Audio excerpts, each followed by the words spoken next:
think I'm live. Yes. It always takes a minute until it says end live video. That's when you know you're live. Yeah. Okay, I'm reading out of Life in Spirit. Today is Saturday, the 21st of May. I think so, yes. 2022. And this is the account of the afterlife according to Harry Edwards. This was written in 1976. I've read all the chapters so far. We are now at chapter 16. I wrote more details in below when I upload it on my BitChute and my YouTube. I have now made a playlist on my YouTube so that it's easier to listen to it one after the other if you so choose. Chapter 16. Preparation for Communication. John was reading and Mary was engaged in the garden when they found they had a visitor. He said his name was Ibrahim and he had been sent to visit them by the master responsible for reclamation, after he had learned about their desire to serve from their own area master. Ibrahim's personality appealed to John and Mary very strongly. He was essentially virile and sparkling. His presence gave them the impression of motion and endearment. His dark eyes were alive and his smile infectious. He looked so young in age, yet old in knowing. John received the thought that he had been an Egyptian, and this was not far wrong, for Ibrahim, receiving John's thought, told them that in his earth life he was an Arab. They were informed the reason for his coming was to talk with them, to provide some explanation of the principal processes they would at first encounter in their new work. He said he wanted them to discuss these with him so that when they commenced their work, they would have already received some information which would help them to avoid their feeling strange and have some idea of what lay ahead of them, and at the same time to give them the opportunity of seeking some other way of service, should they so desire. In the beginning, John and Mary would be asked to help very simple cases, such as newcomers who would arrive very tired in the mind from long, weakening illnesses or harassment, the bewilderment as well as the hectoring, bullying type who would loudly demand to be sent back to his place of business. Mostly all John and Mary would be required to do would be to seek soothing for troubled, frightened minds and take them to the resting hospital, where nurses skilled in their psychological appreciations would take them under their care. They would not at first be needed to study deeply the means by which such new arrivals were given a happier, contented and more peaceful outlook. Neither would they be required to join in the lighter and happier service of steering the patients to the homes of convalescents, until they could be placed with loving relatives or friends, or be found a corner in spirit society, where they would be content to follow some light-hearted service, leading to a fuller interest in people's and life. In people and life. The reason for this was that they were to engage themselves with the newcomers in the need as an apprenticeship for their more important work. This would really commence in the in-between state of human and spirit consciousness. Then would come the analysis of mental states in human life to assist them in the times ahead, or to eventually become healers and preventers of disease. Disaster. At the same time as this was taking place, John and Mary would receive knowledge of the physical and spiritual laws governing mental poise and disease. Abraham paused for a while for his thoughts to be accepted into the computer minds of memory and registration of knowledge, before he went on to say, "You will become closer to Earth conditions, and it would not be said now in terms of Earth years what period of time would pass by. So much would depend on your ability to progress. The goal they were aiming for was the rescuing and claiming back of the souls of those whose mind had become distorted, those who possessed little conscience or concern for others, indifferent to human or animal suffering, even possessing a savage, sadistic pleasure in seeing another living creature in pain and anguish. With this, later on, would come the eventual qualification to act as spirit guides for humans they could reach." The speaker gave them encouragement, telling them they had been closely watched by the superior ones, who were delighted to see how closely their minds were akin in their happiness of joining together in any piece of work they set their mind to do. For this reason, they would be able to divide any onerous task of acquiring knowledge, of sharing any understanding, without looking for either of them to have more credit than the other. They would be able to go together as twins in mission.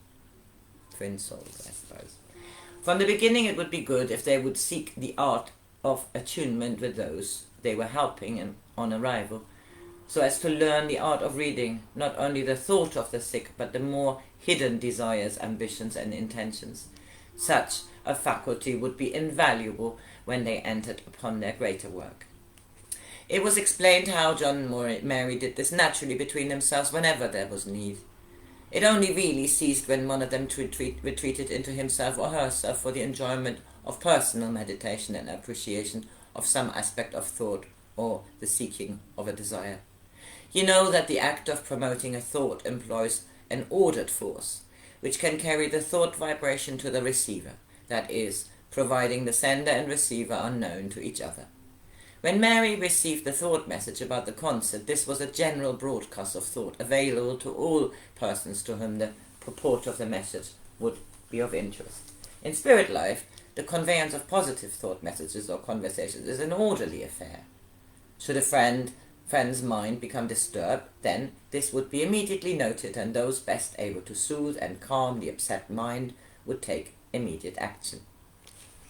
The employment of forces conveying thought apply to both dimensions. But in the physical dimension there is little order. It is a chaotic jungle, a sea of inconsequential disorder. But in more recent earthly times there has been established an increasing number of direct communications between persons of good will, like the mediums and healers, who have established a kinship between themselves and the guides, who have direct interest in the progress of a spiritual humanity and God's mission for the emancipation of all souls.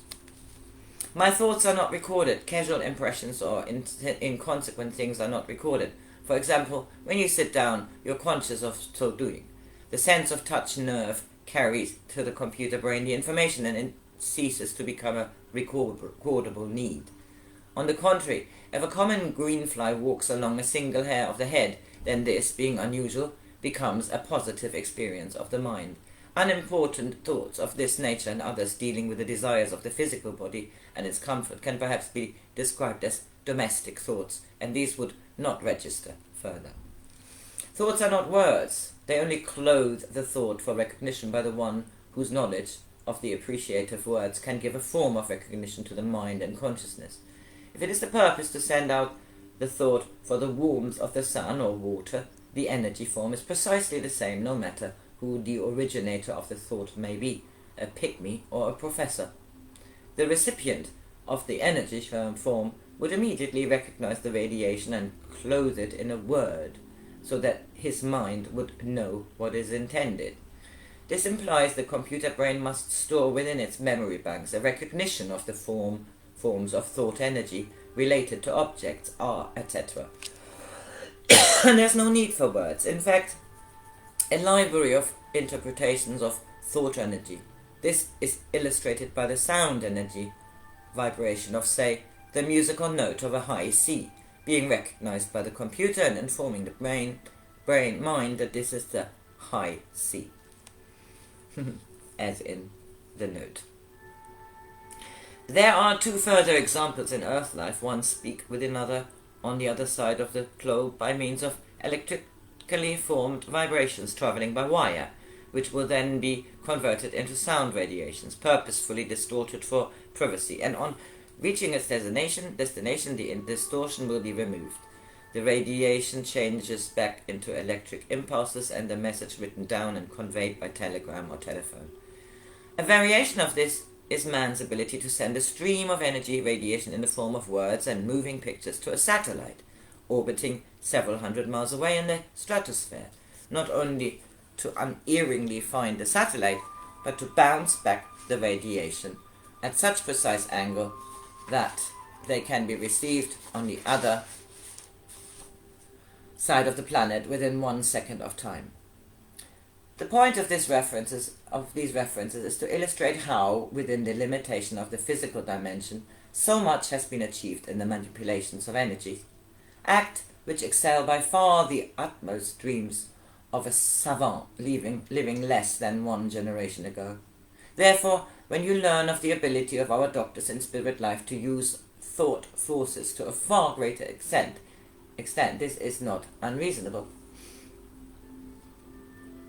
This applies to the structure, purpose, and manipulation of thought force. Thus, you will not consider this out of context in relationship to the work intended for you to do. That is, the bringing to the distorted minds of lost souls the good influences of those of us who believe we are serving the Creator by doing so. With this, Abraham paused a while and said, I think that is sufficient for you to remember of my first talk with you. I will come again. Some time later, Mary saw a broad smile on John's face that he was unable to see the reason for it. So she asked him what it was that so amused him. Still smiling, John said, I recall a story I heard before I came here. It was Ibrahim's description of the mass of imploring thought supplications that reach out from earthly lives with a request for something to be given to them. 2 men were seated side by side in a church. One was poor, the other rich. The poor man was saying repeatedly out loud, Lord, show me the way to get £5 for this week's rent. The rich man had a bigger problem. He wanted God to give him the loan of £100,000 to save him from bankruptcy. The poor man went on droning out his need for £5. The rich man put his hand in his pocket, took out £5 and gave this to the poor man. There you are. God has heard your prayer. You have your £5. Now go and let God concentrate on me.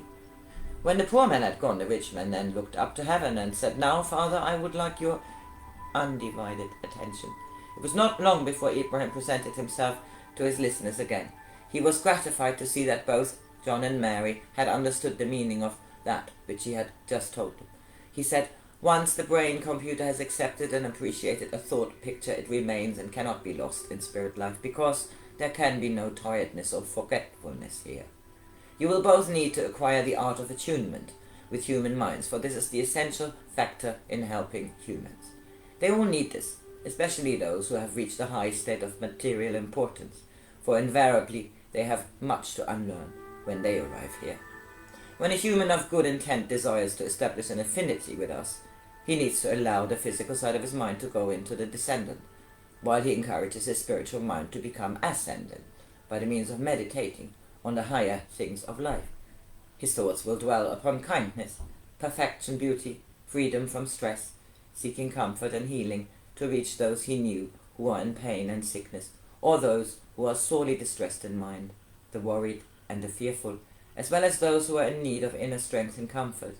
In this way, the consciousness elevates the mind, so much so that the spirit mind dominates his brain and his consciousness, thus opening the way for communication to be possible between him and the listener in spirit life, who is one who has the faculty of attuning his mind association to receive human ideas and requests, even though they may be abstract.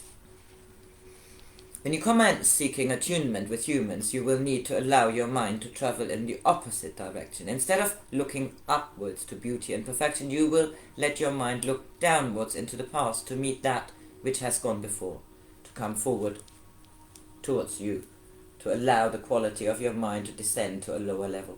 Perhaps a more simple explanation would be that of knowledgeable adult allowing his attitude of mind to descend, to get on to an understandable level with that of a child. You will be more easily able to discern at first the thought force of more enlightened humans who are seeking attunement with spirit. You do not actually see them in tangible form.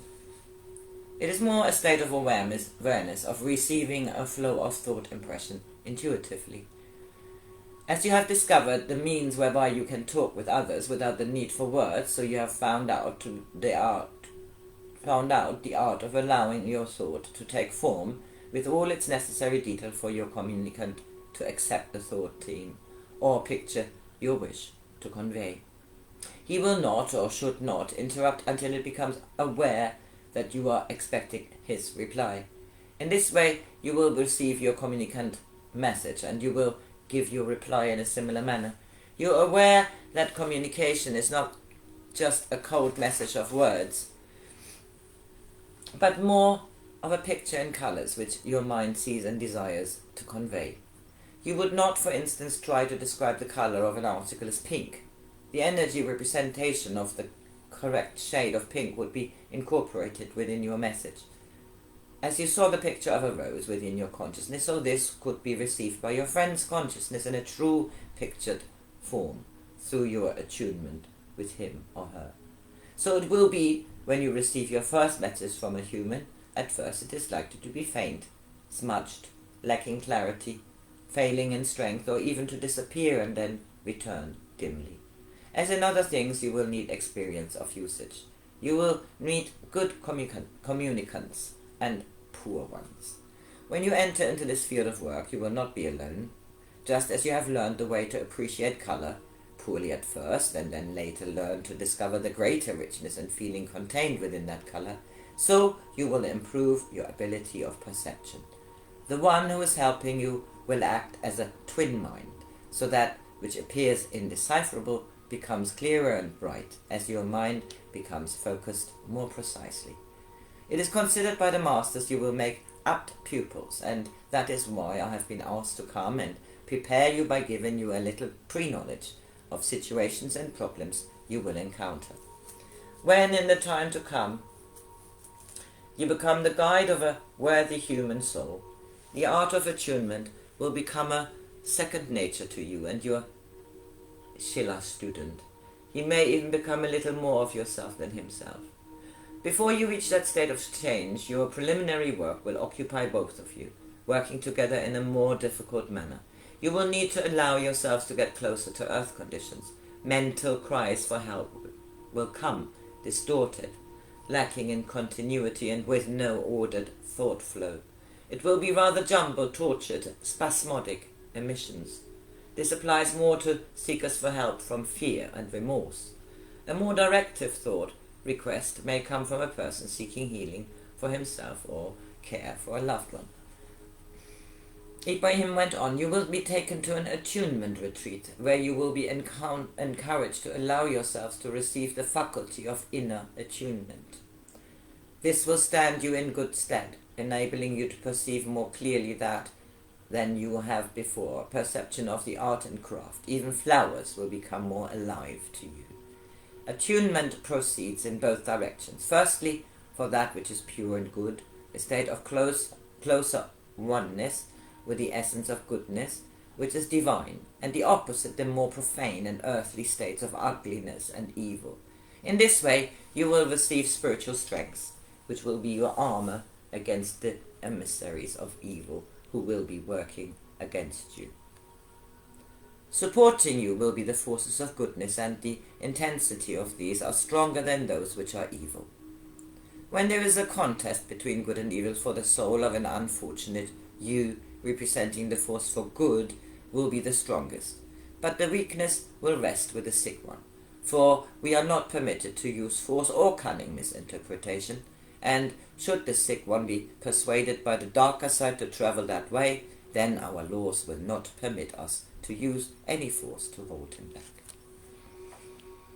This is where you gain in experience, and thought power will come your real labors.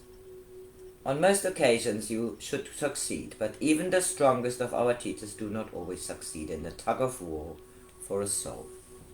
It is the law of God. It is the law God has given to his children for the good and the not so good, to have free will. And while you will be able to give life and color, power and vitality to your efforts to influence a soul to go along with you, he has to go freely and not as your prisoner.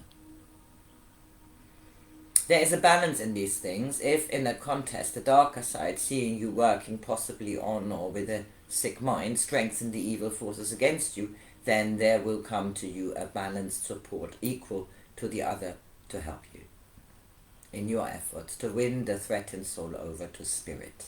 And there is a rejoicing here when one is to be so rescued. Abraham said they would see him again as they made progress in their life's work, but he He suggested in these days of preparation, waiting until the time arrived when they both felt they would be able to take some responsibility unto themselves. They should occasionally visit the attunement retreat as observers, and also the place of reception for those who need help, love and guidance on their arrival into the spirit life. Chapter 16 that was. Next, chapter 17 is the place of attunement. Harry Edwards' Life in Spirit, published 1976. Happy Saturday. Bye-bye.